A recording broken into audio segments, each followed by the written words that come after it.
How did I make Survivor Season 3? Let's go Behind the Mind.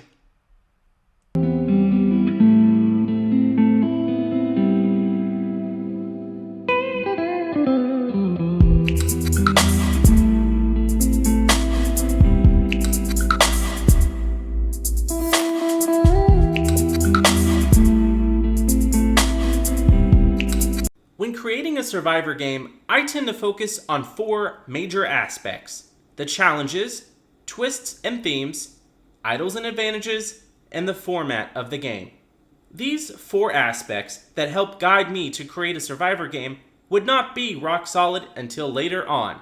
But even as a young host, you can still see glimpses of them emerge. It was fall 2016 when me and my roommate Cole, the winner of the first Survivor game, would sit down and discuss ideas for making a third Survivor. We really had it on our hearts that we wanted to support mission trips in the springtime. We were living in Asia at the time, and our apartment had a giant whiteboard, and I remember we would just go up and write ideas for challenges and twists of what we wanted to happen. The main objective that we had for this game was to raise more money for missions than we had previously. So of course, once again, we would have an entry fee. But how do you raise more money without raising the entry fee? Because our players are just poor college kids, and if you raise the entry fee too high, you're going to have less players, and it's counterintuitive. The solution we came up with was, let's steal money from the $100 grand prize. It was funny because promoting the season, we would always say the winner gets $100, but this time we would say the winner gets whatever's left over. But I think that we started with a $120 prize instead. So this idea emerged that we wanted 2 secret saboteurs in the game, one for each tribe that was secretly working for the opposite tribe that they were on. And if they were successful in making the tribe that they were on lose, they would steal money from the grand prize total.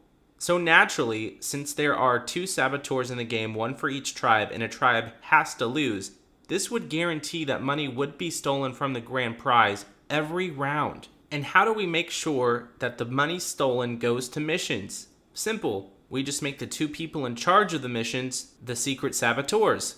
But I have to make sure that these saboteurs are protected. I mean, it could be obvious that they're sabotaging and they could get voted out really quick. So I do 2 things for the saboteurs. The first is I give each a brand new advantage called the black vote. More on that in a minute. And I also made sure that there was plenty of pre-game suspicion by having an advantage in the city and a pre-game saboteur, Lena. Lena's main objective was to throw suspicion on anyone and everyone else, to keep Jace and Mahaley out of the line of conversation before the game began. She did this by focusing on Mason, making him appear as a try-hard, die-hard super Survivor fan, painted a big target on him.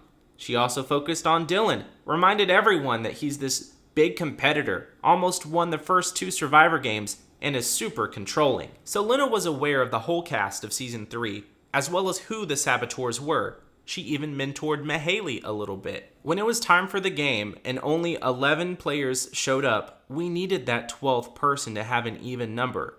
So we pitched Lena. But we were very transparent with the cast and let them know that Lena had a lot of intel about the game. We then put it to a vote and said if anyone had any objections, even one, then Lena would not play. And no one said anything, so Lena got to play. Lena also agreed to not reveal the identities of the saboteurs to anyone, and to not use that knowledge in any way to advance her game. And as far as I know, she kept her word. She never told anyone who the saboteurs were, and she never leveraged that information to get further. Now, realistically, being this pre-game saboteur is nothing special. Anybody can make up anything about someone else just to hinder their game before the game starts. I'm surprised more people haven't done it. But the things that Lena was saying about Dylan and Mason in particular was pretty much true. She didn't just make up something. Mason is a super fan of Survivor, and Dylan is a dick in Survivor. It had to be said. I also really debated making this season have a Redemption Island twist again, because I'm just not comfortable with people leaving the game so quick when they paid to play. But ultimately, we done it, so we weren't going to do it again. So that's why Redemption Island didn't make it. The challenges for this season.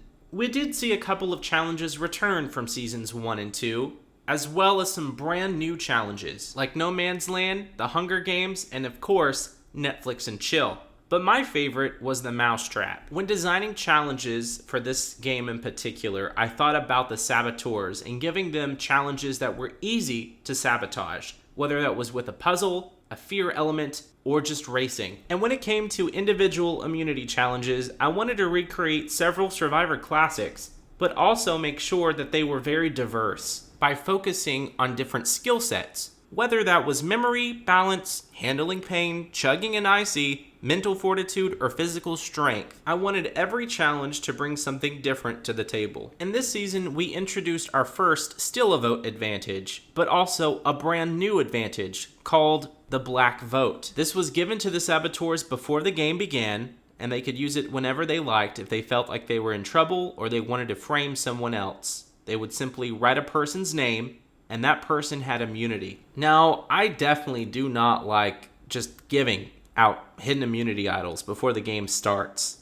However, we have to remember what my main objective for this game was, and that was raising as much money as possible for mission trips. Also, the Black Vote was only good for as long as the Saboteur twist was good, which was during the tribe portion of the game. So at Merge, it was voided. The idols for this season, they were hidden too well.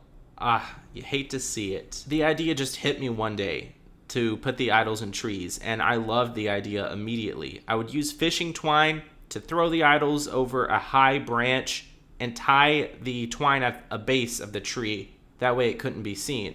And I even used glow sticks to light up the main pathways to both of the camps. That way you could kind of have light and no one caught on. I just remember thinking, you see idols all the time on the ground or buried, but you never see them in the air. So I went for it. I just feel kind of bittersweet about it because as a creator, it's awesome that my idea worked and it was hidden well enough.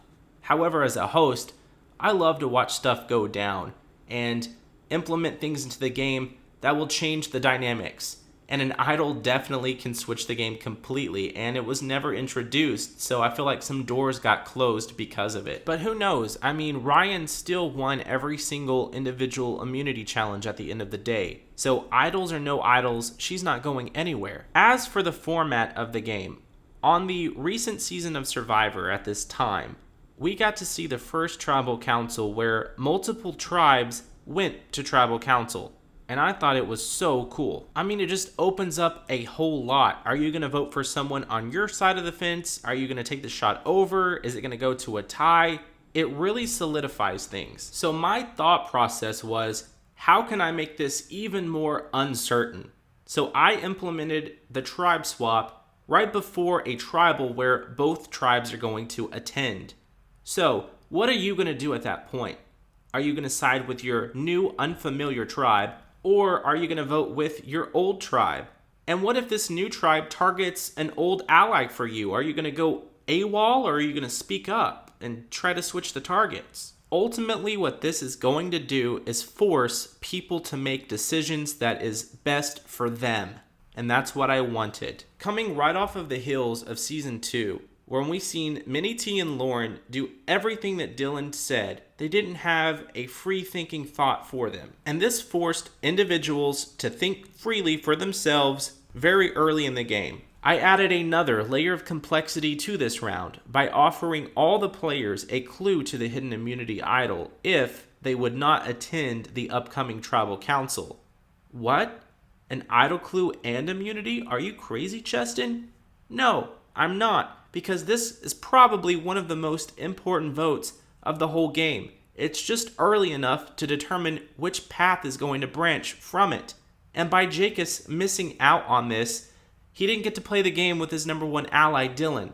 But he did adapt and overcome. Ultimately, the Saboteur twist did not make a huge impact in the game, and surprisingly, players didn't try to vote out or seek out who the Saboteurs were. Realistically, it really did accomplish its goal of getting more money from mission trips, and Jacobs, the winner of the season, even gave all of his winnings to Jace and Mahaley. It was another successful Survivor in the books. We started at about 8 p.m. and ended at 7 a.m. Everyone was so fatigued and incoherent. great time. As time goes by, people get older, and I felt out of place hanging out with all these younger college students. So I knew that my time having a fundraiser for mission trips was over, but my time as a host for Survivor was not. Once Season 3 ended in 2017, I took the next year off and planned to set an intricate stage of 4 more Survivor games, all leading up to a 5th and final grand showdown. Thank you for listening, and thank you for going behind the mind.